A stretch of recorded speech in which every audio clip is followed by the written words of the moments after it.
A very good day to you. I'm Hank Gross, MidHudsonNews.com. It's Wednesday, March 27th. The news today brought to you by the Galleria at Crystal Run. The principal leader of regulatory compliance and investigations for New York-based firm Angen has been named as the state monitor to oversee all decisions of the Orange County Industrial Development Agency. Brian Sandvidge is a certified inspector general and certified fraud examiner with more than 30 years of experience advising on fraud forensic investigations and providing litigation support to public and private sector clients. IDA Executive Director Bill Fioravanti says the monitor should validate the agency is doing everything properly.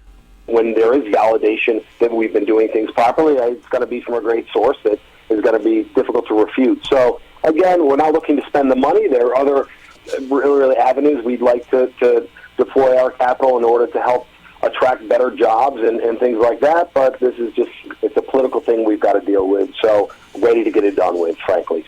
State Senator James Skoufis pushed for the monitor to oversee what he said has been mismanagement and wrong decisions by the IDA.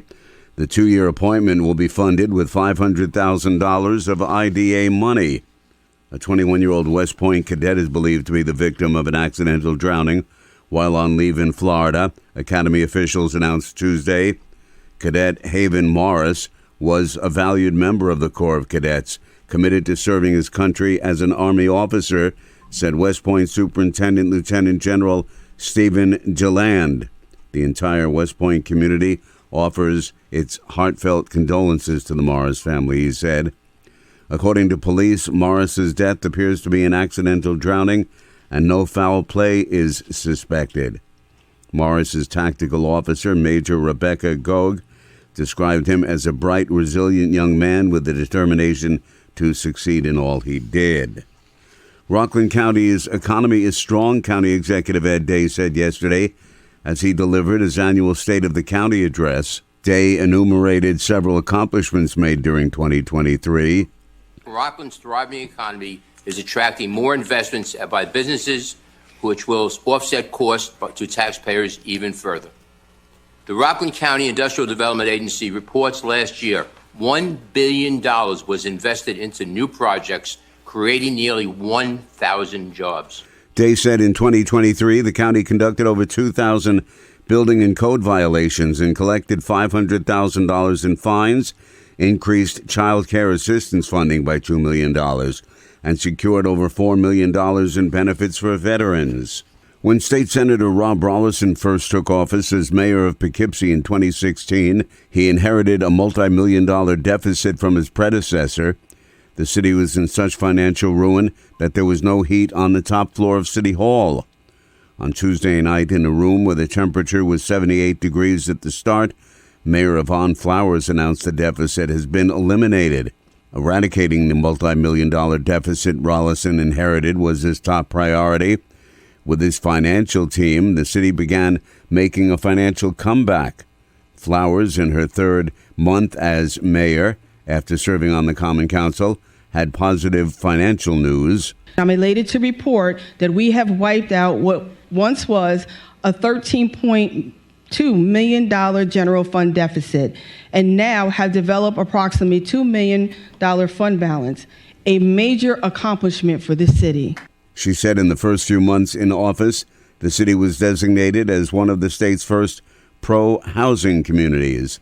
The long-term initiative of the governor will give participating cities like Poughkeepsie priority consideration for discretionary housing funding from the state.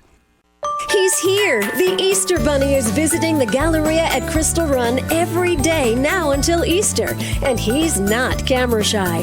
Get your picture taken with Mr. Peter Cottontail. Children, families, and even pets are welcome. Now you can make an appointment ahead of time at whereisbunny.com. Reservations are strongly encouraged. Just go to GalleriaCrystalRun.com for all the details, and happy Easter. A study begun by former Ulster County Executive Pat Ryan, now a member of Congress, in 2021 regarding the state of emergency medical services in Ulster County was released by County Executive Jen Metzger yesterday. The detailed report of the study has several options to address the EMS crisis that Ulster County and the nation is experiencing.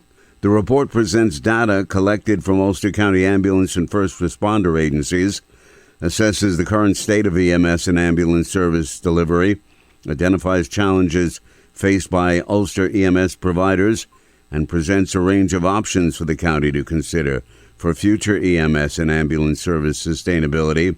43 EMS service providers, including 21 ambulance agencies and 22 first responder agencies, were studied, and the results identified the gaps in service and EMS service providers' needs.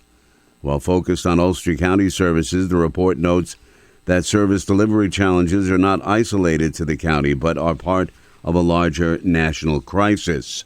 The City of Kingston has released its 5-year consolidated plan and the 2024 annual action plan for the Community Development Block Grant Program and will open a public comment period. The 5-year consolidated plan outlines the city's housing and non-housing community development needs and priorities for the next 5 years. The 2024 annual plan describes how the city intends to allocate approximately $650,000 in CDBG funds. The 5-year consolidated plan and the 2024 annual action plan include identification of housing and non-housing community development needs and priorities over the next 5 years in the city, identification of federal and non-federal resources reasonably expected to be made available during the program year to undertake activities identified in the proposed 5-year consolidated plan, and a list of activities to be undertaken during the 2024 program year to address community development and housing needs, including the geographic distribution of activities to be completed. The Pike County Court of Common Pleas has sentenced a 63-year-old Parksville man to 3 to 10 years in Pennsylvania State Prison and fined $1,700 for 2 counts of the crimes of burglary, theft, and receiving stolen property. On September 28, 2020, Julius Leonard smashed a window of a business in Matamoros, entered the building, and stole gift cards and cash. On February 3, 2021, following his arrest by New York State Police, a vehicle search revealed Leonard in possession of rolled coins from a burglary at a business in Matamoros. On August 13, 2021, Leonard broke into a business on Route 739 in Delaware Township by smashing a window and entering the building taking cash. I'm Hank Gross, MidHudsonNews.com. The news today brought to you by the Galleria at Crystal Run.